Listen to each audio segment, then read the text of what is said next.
નિવ્યાન છે શું કરશો? દવા પીશો? વાહ, જો નિવ્યાન છે ને તાવ ને શરદી આવે છે ને થઈ ગઈ છે ને તો એ દવા પીવે છે. કા પી જા, હાફ કરી જા હાફ. વાહ વાહ વાહ નિવ્યાનજી. નિવ્યાનજી ને તો તાવ ને શરદી છે ને એટલે દવા પીવે છે. કા નિવ્યાનજી? અરે વાહ, પી જા, હાફ કરી જા હાફ.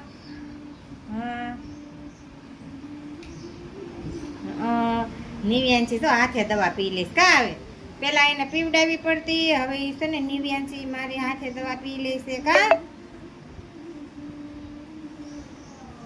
તો હારું, હાલો વિડીયોને લાઈક કરજો, લાઈક કરજો. જો એને હું આમાં ધોવામાં નાખી દઉં ને એટલે એને ધોવામાં નાખી દીધી. કા હાલો વિડીયોને લાઈક કરો, શેર કરજો અને સબસ્ક્રાઈબ કરવાનું ભૂલતા નહીં. જય માતાજી.